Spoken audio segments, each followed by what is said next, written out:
안녕하세요. 염치를 모르는 시어머니와 자기 앞가림도 못하는 남편한테 질려서 베끼든 30대 여성입니다.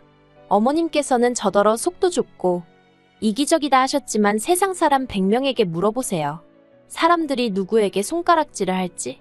어머님은 당신이 세상에서 제일 합리적이고 똑똑한 분이라 생각하셨겠지만 절대로 아닙니다. 아들 둘 전부 다 망가뜨리고 나니까 직성이 풀리시나요? 어머니도 다른 사람들 이야기 듣는 거 좋아하시는 거 아는데 제가 쓴 이 이야기도 꼭 듣고 부끄러운 줄 아셨으면 좋겠네요. 남편하고 저는 지인의 소개로 만났어요. 남편은 대기업에 다니고 있었고 저는 작은 카페 사장이었지요. 그렇지만 카페가 작다고 해서 매상도 적었던 건 아니에요. 테이블은 8개밖에 없었지만 젊은 아가씨들한테 데이트하기에 분위기 좋은 카페라고 소문이 나면서 주말에는 1시간씩 대기를 해야 할 만큼 손님이 밀려 들어왔답니다. 제가 정확한 매상은 밝힐 수 없지만 아무튼 남편이 받아오는 월급보다 이것저것 제할 거 제하더라도 못해도 1,200은 더 벌었어요. 하지만 그런 사정은 상관없이 어머님은 저를 며느리감으로 탐탁치 않게 여기시는 눈치였습니다. 대기업식이나 다니는 당신 아들은 소위 사자로 끝나는 여자를 데려올 줄 알았다면서요. 그런데 어머님은 왜 어머님 아들이 어머님이 원하는 사자로 끝나는 여자를 못 데려오는지 생각을 한 번도 안 해보신 걸까요? 제가 생각하기엔 그건 바로 어머님이 홀어머니셨고 남편 밑으로는 딸린 시동생이 있었으니까 그런 것 같은데 말이지요. 아버님은 남편이 고등학교에 진학하던 시기에 돌아가셨고 이후로 어머님 표현에 따르자면 어머님 혼자서 아들 둘을 키우셨답니다. 하지만 남편이 하는 말을 들어보면 묘하게 비슷한 듯 달랐어요. 어머님이랑 남편 그리고 시동생이 한 집에 산 것도 맞고 어머님이 밥 차려주고 빨래해주고 그런 것도 맞기는 한데 생활비는 남편이 고등학생 신분으로 아르바이트를 하면서 벌어온 돈을 전부 다 보태기도 했고 어머님이 특별히 경제활동을 하지는 않으셨다대요. 그래도 어쨌든 어머님 나름대로의 애로사항이 있었을 테니 제가 감히 어머님이 아들 둘을 키운 거네 아니네 그런 소리는 할 수 없겠지요. 하지만 문제는 남편이 대학교에 들어가면서부터였어요. 어려운 환경에서도 좋은 대학에 들어간 남편은 대학생이 할 수 있는 가장 고수익 아르바이트인 과외를 시작했답니다. 그래서 잘 벌 때는 한 달에 200만 원씩도 벌었던 모양이에요. 학교 공부도 놓치지 않기 위해서 정말 하루에 3, 4시간만 자는 날이 허다했다고요. 그런데 그렇게 번 돈을 전부 다 어머님이 생활비로 써야 한다며 달라고 하셨던 모양입니다. 어머님은 그때도 경제활동을 하지 않으셨대요. 얼굴 쪽팔리게 자기가 무슨 일을 하냐고 하시면서 말이지요. 정말 저는 이 이야기를 듣고 도무지 이해를 할 수가 없었습니다. 제가 부모가 되어보진 않았지만 그래도 자식 혼자 고군분투하며 사는 걸 보면 어떻게든 도와주고 싶은 게 부모 마음 아닌가요?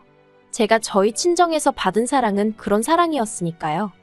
그리고 남편이 대학교를 졸업한 뒤 대기업에 들어가면서 어머님의 욕을 할까 걷잡을 수 없이 커져갔던 거지요.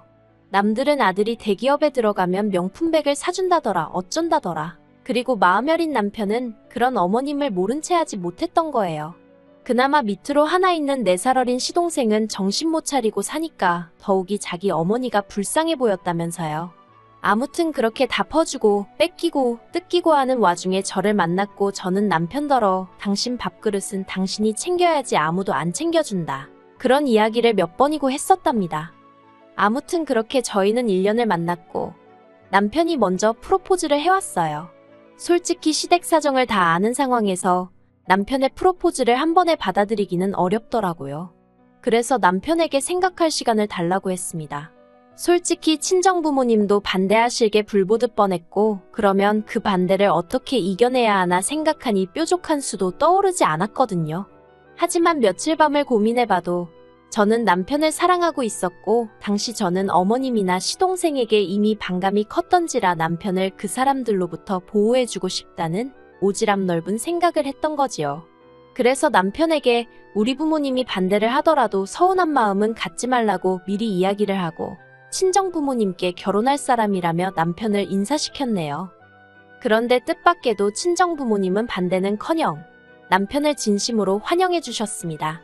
어려운 환경에서도 남 탓을 하지 않고 여기까지 온 걸 보니 정말 바르게 자란 것 같다면서 제가 보기에는 이렇게 말하면 뭐하지만 정말 어머니란 존재로선 빵점같이 보였던 어머님까지 지켜주시면서 말이에요. 남편도 저희 친정부모님의 따뜻한 말에 크게 감동을 했고 그렇게 저희는 결혼을 약속하게 되었습니다. 본격적으로 결혼 준비가 시작되면서 어머님이 저희를 불러놓고 대놓고 못을 박으시기를 아직 시동생이 앞으로 무엇을 할지 진로를 정하지 못했기 때문에 저희 결혼에는 한 푼도 보태줄 수 없다고 하시대요. 그런데 이미 시댁 사정이 여유가 없다는 걸 너무나 잘 알고 있었기에 저는 애시당초 기대치라는 게 없었거든요. 그래서 알겠다고, 이해한다고 말씀드렸습니다. 하지만 저도 사람인지라 그렇게 매몰차게 말씀하시는 어머님의 모습에 약간의 상처를 받았던 건 사실이에요. 남편도 몹시 민망해하며 저에게 미안하다고 사과를 했고요. 하지만 그런 어머님을 둔 게 남편의 잘못은 아니잖아요. 그래서 괜찮다고 했지요. 그리고 다행히 이런 사정을 모두 알게 되신 친정부모님이 선뜻 신혼집 장만을 해주셨습니다. 그런데 어머님이 생각지도 못한 말씀을 꺼내셨습니다. 말씀하시기를 집이야 저희가 사는 곳이니 전세든 월세든 매매든 그게 당신과 무슨 상관이냐고요. 그리고는 그것보다는 당신은 예단이 중요하다고 생각하신다대요. 예단이라는 게 원래 시댁 어른들한테 저 좀 예쁘게 봐주세요 하고 보내는 선물인데 그걸 어떻게 생략할 생각을 하냐면서. 하지만 제 입장에선 황당하기 짝이 없었던 게 집이 4억짜리였고 남편은 7천만 원 들고 장가를 오는 상황이었어요. 그런데 그런 와중에 어머님이 저한테 명품백과 진주 목걸이 그리고 골프채 세트를 바라신다는 게 상식적으로 말이 안 되잖아요. 제가 어머님께 호감을 갖고 있던 건 아니지만 그래도 웬만하면 착하고 예쁜 며느리가 되고 싶었는데 가만히 있으면 해가면서 욕만 뒤지게 먹게 생겼더라고요. 그래서 어머님께 제가 어쨌든 집까지 해가는 마당에 그런 말씀은 어불성설이신 것 같다고 한마디 했네요. 그리고 그 일이 계기가 되어 어머님과 제 사이는 걷잡을 수 없이 초장부터 틀어지게 되었지요. 그래도 결혼은 제가 어머님이랑 한 게 아니라 남편이랑 한 거고 남편과 제 사이만 놓고 보자면 사실 이혼을 생각할 정도로 문제가 있지는 않았어요. 그래서 어머님 일은 마음 한켠에 묻어두고 제 결혼 생활에만 초점을 맞추었지요. 하지만 어른들이 왜 결혼할 때 집안을 봐야 한다고 그렇게 말씀들을 하신 건지 남편과 살아보니 알겠더군요. 결혼은 남편하고만 잘 지내서 될 일이 아니라는 걸요. 남편과 결혼을 약속하던 당시 제가 남편에게 딱 하나 조건으로 제시한 게 있었어요. 그건 바로 시댁에 대한 무조건적인 지원은 지양하자는 거였습니다. 솔직히 어머님 나이가 60으로 노인으로 보기에는 너무나 젊으셨어요. 그렇다고 몸이 어디가 안 좋으신 것도 아니었고 고질병을 갖고 계시지도 않았고요. 게다가 노후 준비도 되어 있지 않은 상태에서 재산이란 건 어머님이 시동생과 함께 살고 있던 작은 빌라 하나가 전부였는데 까놓고 말해서 나중에 더 나이 드시면 그거 팔아서 실버 타오는 택도 없고 나중에 혹시나 편찮기라도 하시면 병원비나 감당할 수 있을까 싶은 수준이었습니다. 그리고 그런 와중에 저희 남편이 매달 돈까지 드리고 있으니 솔직히 저희 남편이 돈을 찍어내는 기계도 아니고 저희도 자리를 잡아야 할 거 아니에요. 그래서 남편에게 이제 용돈은 그만 드리라고 했어요. 생신이나 명절과 같은 특별한 날에만 챙겨드리자고요. 이때까지 당신 할 만큼 한 거라고 위로도 잊지 않았네요. 그러자 남편도 몇 날 며칠을 고민하는 눈치더니 알겠다더군요. 말이 나온 김에 허심탄회하게 이야기해 볼게요. 저는 어머님이 당신 쓰실 용돈이라도 나가서 직접 버시면 참 좋겠다 싶더라고요. 비교하자는 건 아니지만 저희 친정부모님은 노후 준비도 되어 있으셨고 그와는 별개로 어쨌든 자리 잡아가는 자식에게 손은 안 벌린다는 주의셨지요. 그래서 지금까지도 작은 소일거리라도 일을 손에서 놓지 않고 계시거든요. 모든 사람들이 저희 친정부모님처럼 살아야 한다는 건 아니지만요. 아무튼 그러니 어머님은 어머님대로 저희가 괘씸해 죽으려고 하셨습니다. 특히나 저에 대한 분노가 매우 크셨어요. 갑자기 돈을 안 주면 당신과 시동생은 손가락이나 빨다 죽으라는 거냐며 독한 말씀도 서슴지 않으셨지요. 그러자 그 순한 남편도 그동안 돈 들인 걸 하나도 안 남기고 다 쓰신 거냐며 화를 내더라고요. 어머님이 그런 남편의 면전에 대고 하신 말씀은 충격 그 자체였습니다. 주면 몇 푼이나 줬다고 생색을 내고 난리냐며 남의 집 자식들은 지부모 해외여행도 보내주고 차도 뽑아준다더라 그러셨거든요. 그리고 그 대화를 계기로 남편도 어머님께 두 손 두 발 닫은 눈치였어요. 비록 저한테 어머님이나 시동생에 대해서 나쁜 이야기를 하고 그런 것은 아니지만 만날 자리라던가 얘기할 일 자체를 안 만들었다고 해야 할까요? 그리고 저는 저더러 나쁜 며느리라고 하실지도 모르겠지만 남편이 어느 정도 태도를 명확히 해주니 솔직히 편했지요. 그래서 크게 스트레스 받지 않고 남편과 하루하루 무난한 결혼 생활을 이어갈 수 있었습니다. 그런데 작년 뜬금없이 어머님이 무슨 저희 주려고 갈비를 했다면서 집에 오라고 하시는 거예요. 그때가 마침 남편 생일 즈음이기도 했고 그래서 저는 속으로 결국 자식이기는 부모 없다더니 어머님이 먼저 화해의 손길을 내미시려나 보다 싶어서 안 까겠다는 남편을 설득해 시댁으로 향했습니다. 그런데 어머님이 꺼내신 말은 생각지도 못한 이야기였어요. 시동생 장가를 보내야 하지 않겠냐대요. 시동생이 장가를 가면 가는 거지 왜 저희한테 보내자고 표현을 하시는지. 깨름직했지만 그쳐 보내야지요 하고 일단 대답을 했어요. 그런데 어머님이 마치 저더러 들으라는 듯이 시동생이랑 지금 만나고 있는 여자가 얼마나 괜찮은 여자인지 일장연설을 늘어놓으시대요. 스튜디어스라는데 키도 훤칠하니 얼굴도 예쁘고 그리고 또 뭐 여자집이 잘 사는 모양이라나요. 저도 솔직히 키가 작은 것도 아니고 어디서 못났다는 소리를 듣는 것도 아니고 친정 형편도 넉넉한데 어머님은 스튜디어스가 아무나 하는 게 아니라면서 아주 전문직이라고 영어도 얼마나 잘하겠냐면서 정말이지 누가 보면 벌써 그 여자를 며느리로 맞이한 줄 알았을 거예요. 그래서 저도 내내 하고 의미 없이 적당히 맞장구를 쳐드렸습니다.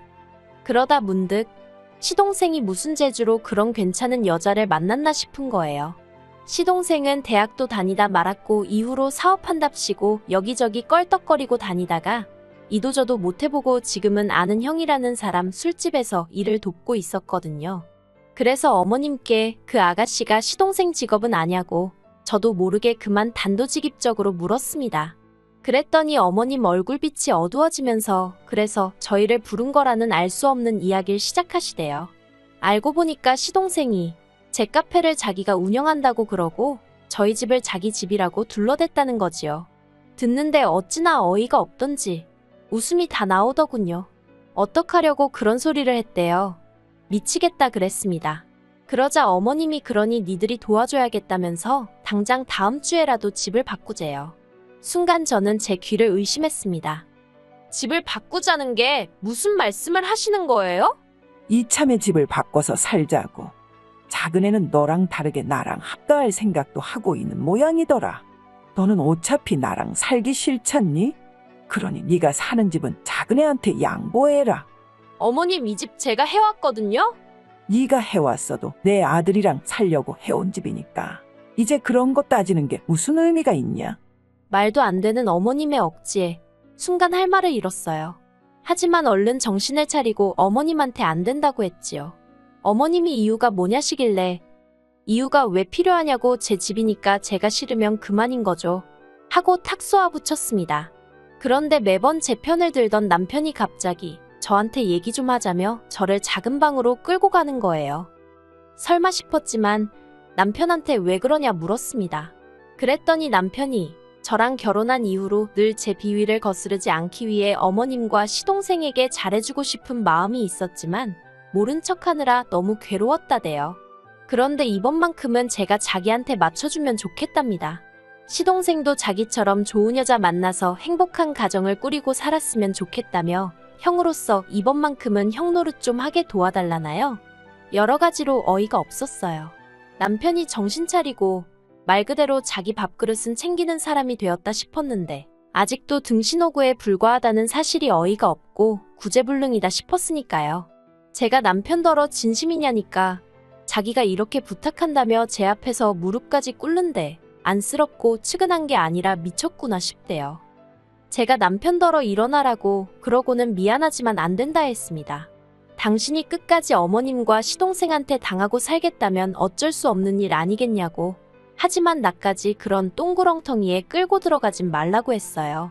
그리고는 작은 방에서 나와 어머님께 남편과 이야기해봤는데 집을 바꿔드리는 대신 이 남자를 돌려드리겠다 했습니다.